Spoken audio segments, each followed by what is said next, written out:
ఎవరికైనా సరే స్థానాన్ని ఇవ్వగలం కానీ స్థాయిని ఇవ్వలేం.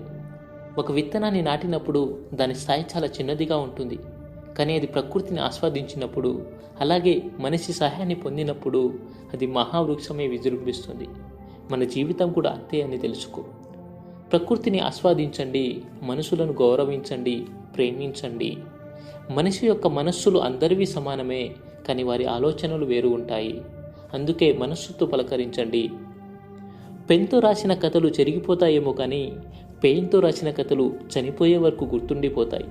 అందుకే మనం చనిపోయిన తర్వాత కూడా మన మాటలు భావితరాలను పాఠాలు నేర్పుతాయి. ఆటలో ఒకడు గెలవాలంటే పోటీదారులందరినీ ఓడించాలి, కానీ జీవితంలో ఒకడు గెలవాలంటే తోటి వారందరినీ ప్రేమించాలి. ఈ ప్రపంచం చాలా ఇబ్బందులను ఎదుర్కొంటుంది. దానికి గల కారణం అశాంతిని రగిలించిన చెడ్డ వ్యక్తులు కాదు, మంచి వ్యక్తుల మౌనం. తప్పు చేయకూడదని పిల్లలకు అందరూ చెప్తారు, కానీ దానితో పాటు తప్పు జరిగితే సహించకని కూడా నేర్పిస్తే ఈ ప్రపంచం ఇంకోలా ఉంటుంది. నా మాటలను ఆస్వాదించి నన్ను ప్రోత్సహిస్తున్న నా సబ్స్క్రైబర్స్కి కృతజ్ఞతలు. Thank you. 1K+ love.